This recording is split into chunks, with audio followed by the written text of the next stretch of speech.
Hey guys, thanks for coming back to the channel.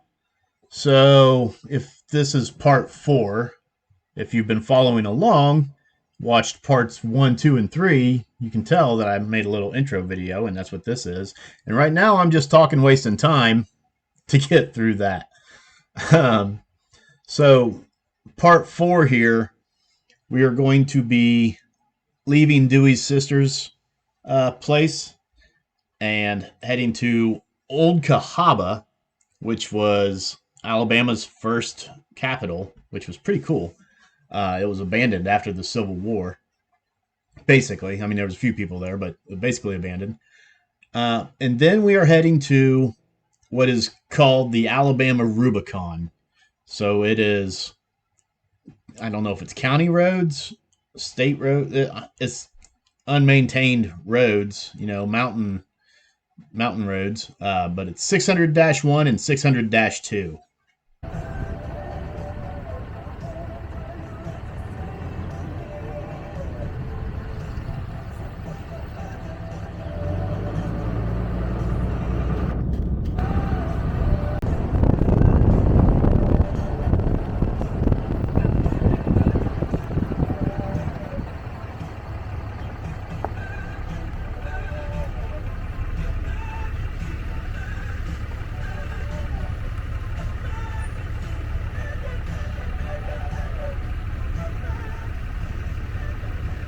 How are you?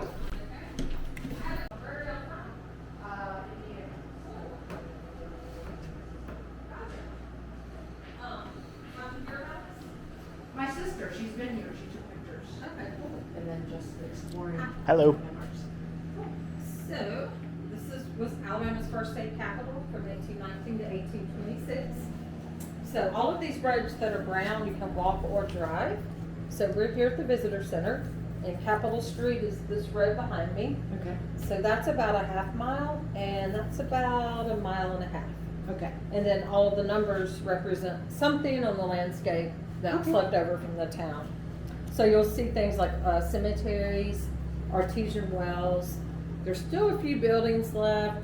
The church across the street is the only one you can really go inside. So is this the house that was? With the columns? Yeah. Yep, so it's these. Right? Oh, Wow. got it. Yes. That is amazing. Wow. Federal prison.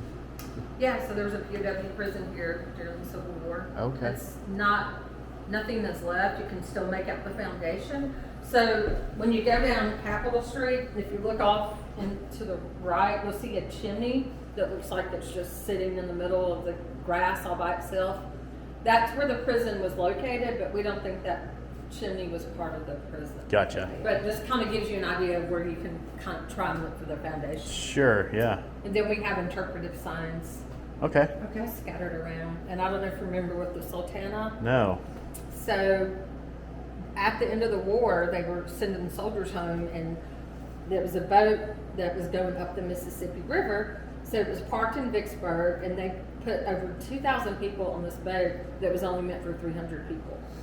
The boiler exploded near Memphis, and about over half of the soldiers died. Wow. And it was sad because they endured these prison camps and they were on their way home. And Yeah. yeah, so a lot of the prisoners that were here at Cahaba were on the Sultana. Gotcha. Okay. Wow. There's a documentary on Amazon Prime. It's called Remember the Sultana. Yeah. So yeah, it's pretty Nice. interesting. Perfect. Yeah. Thank you. You're welcome. I love watching this stuff. Yeah. Thank you for that.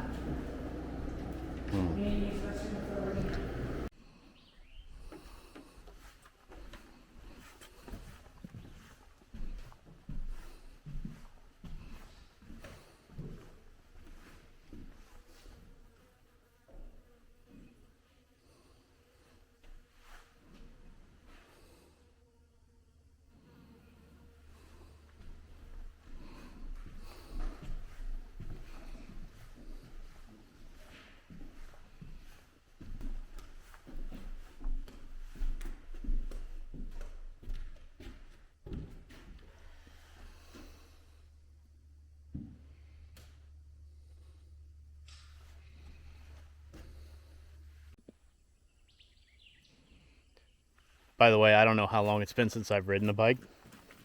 Dewey says she's like a year out. She rode a bike like last year. I can't tell you the last time I rode a pedal bike. Does 20 feet count? 20 I think I went feet? down the driveway and slightly into the road. Yeah, sure. I'll give you 20 feet. But so they have free bicycles to borrow here at Old Cahaba to ride around the property. So instead of driving around, we're riding around. And it's interesting so far.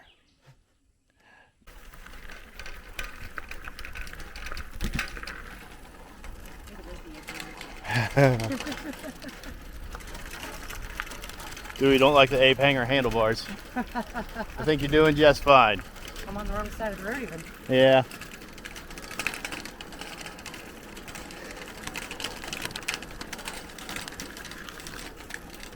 Wait till we take it off some sweet jumps.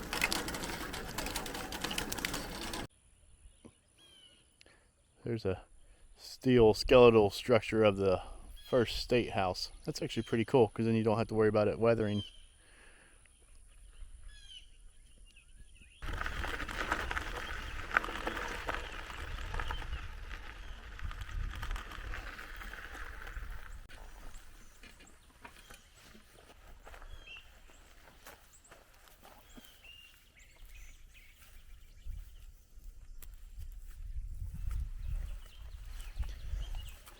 So up there is that chimney she was talking about. You want to say that again? This moat is the only evidence left.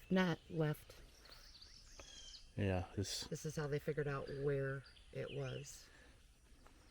It's stated in our handbook. handy dandy Notebook. Yes. So this big hole I'm about to show you was the basement between the first brick store here, and it became a row of buildings, 80 feet long, so it was quite large. Had 2 floors above the basement. Wow.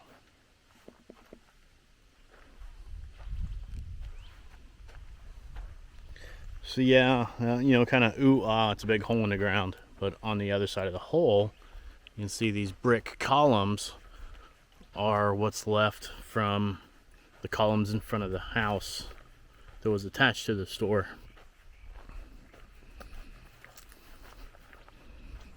That the lady pointed out in the visitor center.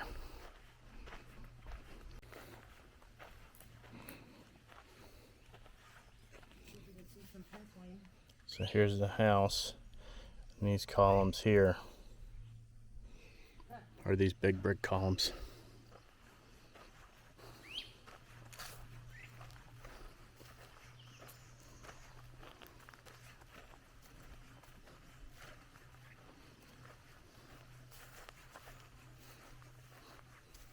Wow.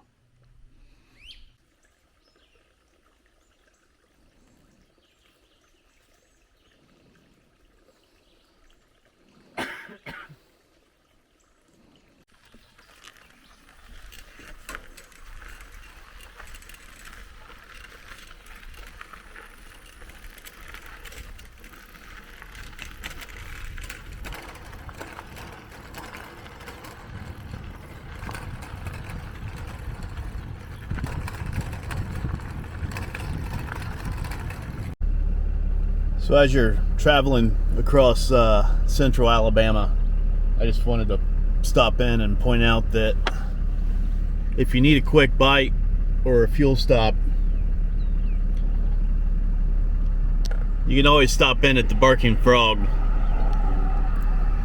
They should have everything you need.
So we decided to walk the power line trailhead.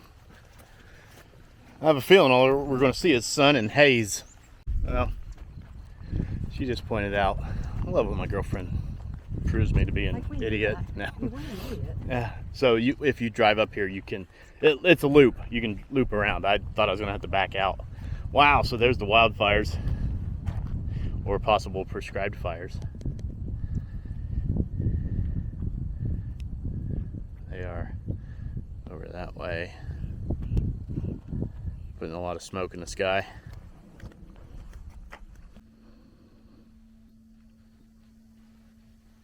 What?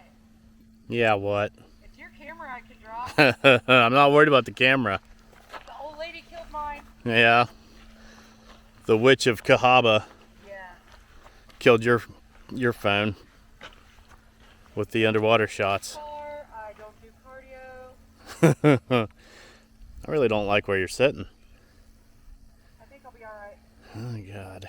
How are you? No, I'm fine up here on the dry ground. Far away. Huh? You seem really far away over there. Yeah, you seem like you're out on a ledge. I might be. Yeah, you are. Oh, okay. Thanks. I'm saying there's not much underneath you. I'm okay. Bye.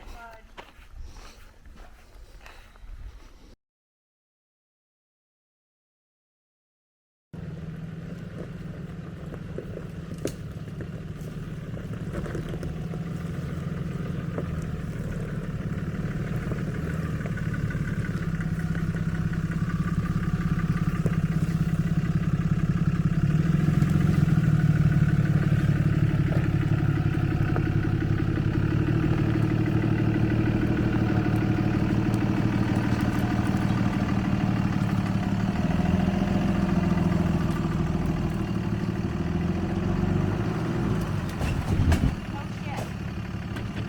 All good.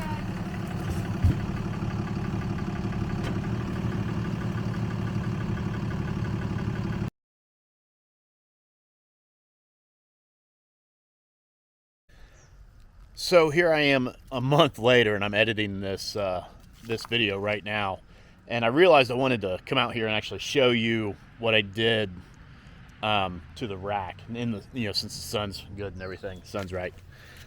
So what happened was the big tree that was on the other side. I was watching like a dummy. I was watching Dewey on the driver's side because she was holding a tree instead of watching this side where nobody was. So the big tree that you can see on the other side of the truck, it scraped along the gas can here, and then it caught this box with my air compressor in it. Okay, so it pushed here, and then once it pushed in the wall here for the rack, it pushed it in on the front side.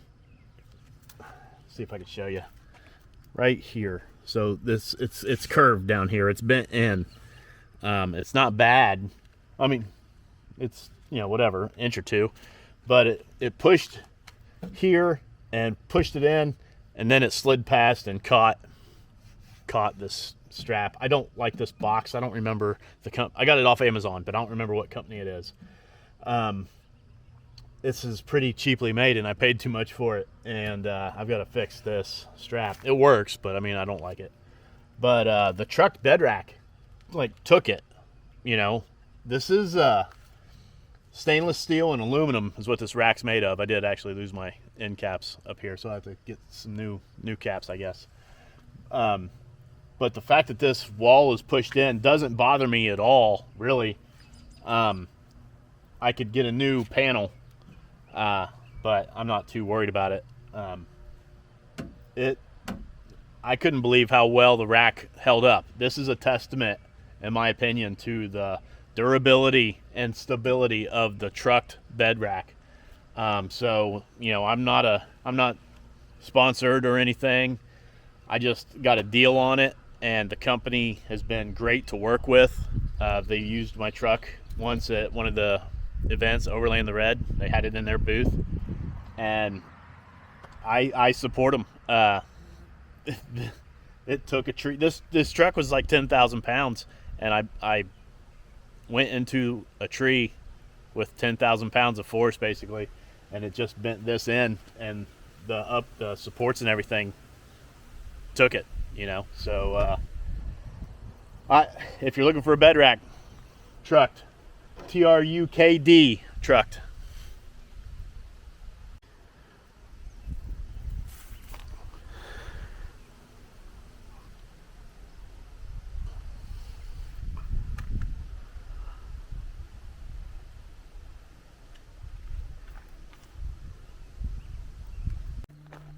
So all that bullshit just now was, thank you, all because I've seen guys park or camp on this rock overlook, and I wanted to be that cool too. And I wasn't going to shove my truck through there. I feel like I could have made it if I could have got straight, but truck's making a weird sound now that I don't like engine sound. I about ripped my box off that holds my air compressor. About ripped my mirror off. Just backing up to the spot we got right over there. We're going to put the truck. We're going to put the tent up here on the edge. Now, hopefully we don't freeze to death. But that's a pretty cool view.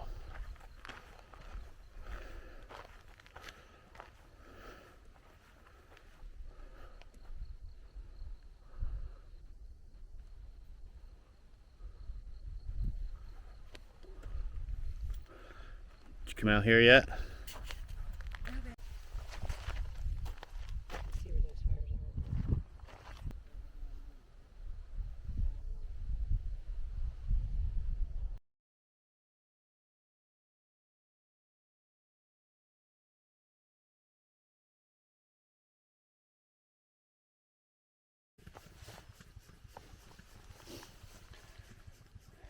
Hey, so FYI, when you're camping in a windy location, might not want to leave your stuffed blanket laying over top of your chair when you're sitting around a fire, because if it blows off and lands on the fire pit, it might melt. It didn't flame up though, thank God. But the fire pit was just hot. It wasn't actual fire in it anymore. So man down, you know. So we have packed up and left the campsite. I meant to actually get a video leaving the campsite and didn't. We were busy packing up. And we're actually discovering after a week of it that ground tent camping is awesome if you are base camping. But my God, the tent, the cot, the mattress, everything, it's so much work every day, tear up, tear down. And like Dewey was saying, you know, she's putting up the tent and taking care of the bed and everything on her own while I'm getting out everything else and getting stuff down and setting up outside camp. She's taking care of inside the tent. And that's, she said she just wanted to pull her own weight, but I think she's taking on way more responsibility and stuff than she needs to. Anyway, moving on. So that rock overlook campsite was the whole reason I wanted to come do this trail. I've seen guys camp there and I'm like, that's awesome. So we come down the road not far, and it wasn't on the map that I downloaded, and there is another campsite. It's not the same type of rock outcrop overlook, but this one would have worked out so much better for us, probably. So here's a truck in the middle of the road, but right here you can see the drive going up, nice and easy, you know, pull right up in there. You know, I could have pulled up and had the truck looking out over the edge here, pulled, you know, and the truck would have been right here at our thing. We could have put the tent over here. Now there's a lot of rock, but with us being on a cot, we probably could have been all right. So that's some things to take into consideration. But we could have put the tent just about anywhere up here. You can tell people use it for a campsite with the fire pit and everything. But like I said, it's not as open of an overlook, but this would have been probably a more beneficial campsite for us. So if you come down here and hit this trail, keep it in mind. From the south, after the power lines, there's that rock overlook. Go a little bit farther down the road, and this is a pretty cool campsite. And if you have a rooftop tent, I'd say it'd be even more ideal because of how level it is up here. You could easily get in and out and then have your tent. But just keep that in mind. This is, I marked it on mine. Yeah, so if anybody's interested, I can give you the waypoint for it. Okay, so because we're big old rock nerds, like everywhere we go, we're looking at rocks. Like, oh, look at that cool rock! Look at that cool rock! We just stopped here in the middle of the road because I look over in a ditch and check this out.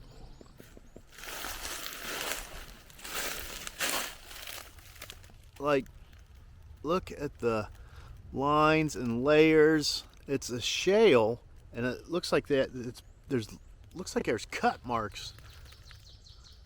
I wonder if they actually cut this ditch and it just like flakes away. But look at some of this.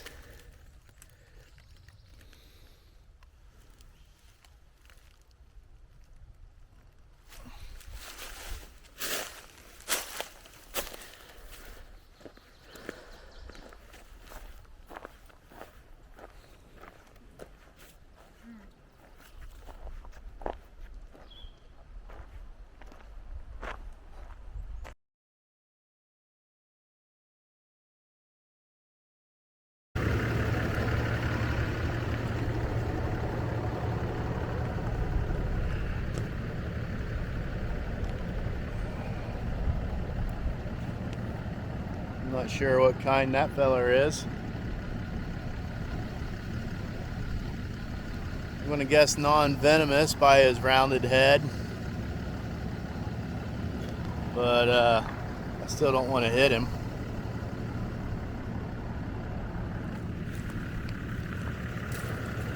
No kidding. It's not a bad view.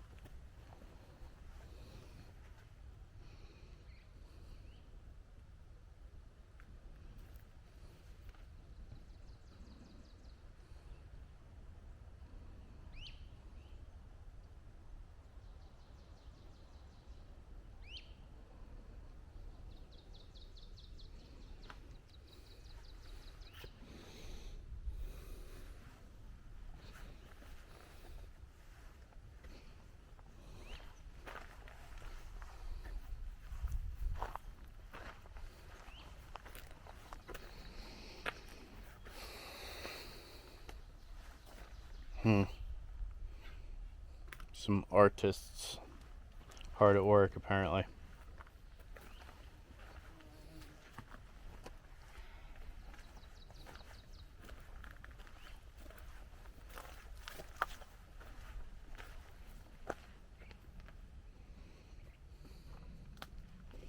Pretty cool overlook though.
So I know this doesn't look like much, but if you remember how wide the road is with my truck in it, I should have parked up here that way to give it some scale. But this washout in this section of the road, after walking up it and kind of talking about it, we decided to turn around and not risk it. You can see it's about 3 feet deep right there. And it would be dropping down in and going up and trying to avoid, and we probably could have made it, but it would have added hours to our day. And we really didn't want that. I'm not out there to prove anything, but the biggest thing was we're by ourselves, and it's a big, heavy truck. So if something bad would happen, we'd have been stuck, and you can see there's some pretty steep, edges inside. So if I would have slipped or something like that, I mean, it's definite body damage. You can tell it's over 4 feet deep here. And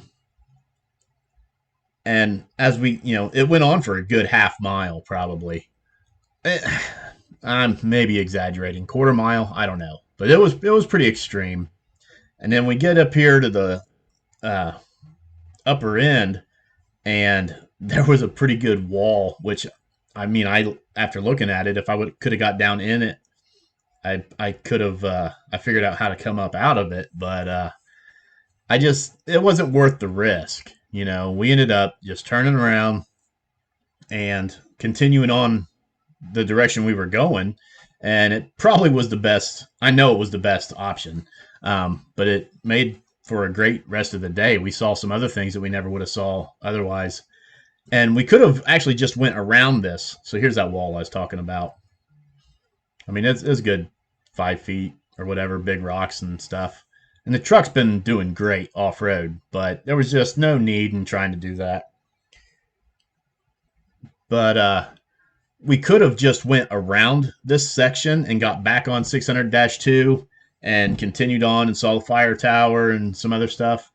But we just hit the highway and made our way up towards the Little River Canyon, and we stopped at a couple places along the way. We got some new campsites, some new ideas for the next time we're going down there, because we will be returning to Alabama soon. So this was going to be my last chapter, the last part of this video series, but I'm going to cut it off here, and there's going to be one more part. So this will be a 5-part video. But as always, thanks for watching. If you made it this far, be sure to like, subscribe, and all that. Leave me a comment. Tell me what you thought of the trail. 600-1, 600-2 was pretty cool. I'd like to do it, again sometime with some more people. But until next time, thanks.